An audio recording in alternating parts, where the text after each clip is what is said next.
Good morning. Thank you guys for having me here. What I thought I would do is just spend a couple of minutes about what Etsy is motivated by and how that materializes for us today and what we're thinking about in the future. So Etsy, our mission is to reimagine commerce in ways that build a more lasting and fulfilling world. And so what does that mean exactly?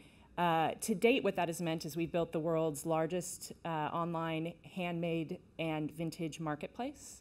As mentioned, we're driving lots of sales. We have 1 million sellers on that platform. But how did we go about doing that? And I have to say, having sat here this morning, I feel like I'm probably like the giant heretic in the room, because what we're doing is trying to put people back into commerce. You know, so much of what internet companies and technology companies are doing and that we're talking about here today is, you know, clever ways to take people out of the equation. And actually at Etsy, we find that that's exactly what's driving our success, is putting people back into the equation. So if you take for a minute the example of buying a dress online, it's perfectly reasonable for you to have the question of, you know, what does that fabric feel like? I want to wear it at a wedding in this summer. Is it going to be too heavy? And as importantly, how will it fit? And so your typical experience today, thanks to all of this technology, is that you try pretty hard to prevent a person from having to be involved in answering that question. You know, you struggle to find where you can even ask a question. If you're able to find a place to ask a question, you often are talking to somebody who, with the best will in the world and is working really hard, has never seen that dress, will never touch that dress. And at Etsy, you talk to the person who made it. It's just that simple. That makes all the difference. And that says quite a lot about how valuable that is, because buying something on Etsy is not often the cheapest, and it is definitely not the fastest. You are not going to get your handmade, hand-stitched dress overnight. Like, it's just not going to happen, the nature of it.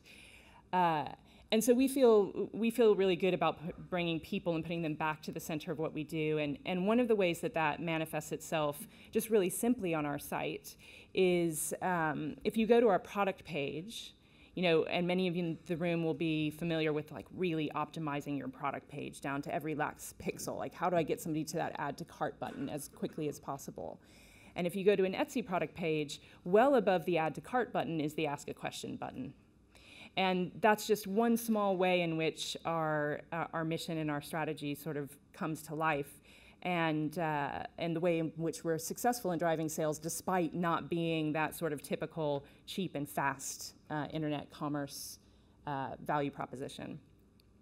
And so what about what's next for us, as David alluded to? You'll notice that in our mission statement, we're not about just online commerce. We want to reimagine commerce, period, big C, the whole thing. And so a couple of things that we're doing now are bringing that approach to commerce into the real world. And one of the ways that we're doing that, and both of these things have launched in the US and will be coming to international markets in the coming year or two. One is wholesale. So one of the things that has happened kind of organically is that retailers are starting to look for more interesting things to buy. You know, things that are unique, things that have provenance, things that have story. And that was happening on Etsy anyway, to a certain extent. Like, we know, for example, that Liberty have used Etsy to source beautiful product for their stores. And now we are extending our platform to help facilitate that. So we have a wholesale platform that will help sellers who are capable of doing wholesale to actually develop line sheets and to get educated on pricing and to really become part of the wider ecosystem. And another way to look at this for wholesale, you know, we get asked the question a lot, like, why go in this direction? Another way to think about it is, we were getting asked quite a bit, you know, why doesn't Etsy have its own stores? And we could go down that route. And in fact, this Christmas, we'll have a pop-up store here in London in Covent Garden.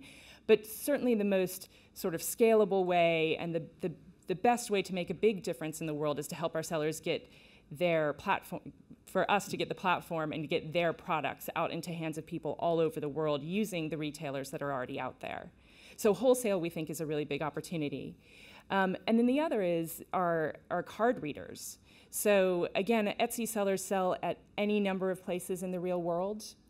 You think of traditional craft fairs as a really obvious one, but places like music festivals, places like village fetes, you know, you name it, lots of Etsy sellers are doing, you know, actually trade face-to-face, the good old-fashioned way, And now we feel we can play a meaningful role in helping to facilitate that, both in their ability to accept card payments, but also to manage all of the data associated with their business, and to do with their reputation on Etsy. So now when an Etsy seller sells using the Etsy card reader at a craft fair, they will get credit for that sale on their Etsy shop. So you get a more holistic view, they get a more holistic view of their business, as does the consumer get a more holistic view of their business.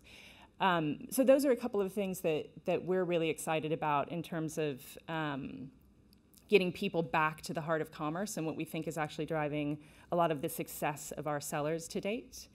The one other thing that I would mention is our approach to community, something that was probably a little bit more fashionable to talk about a couple of years ago, but that is really important to Etsy.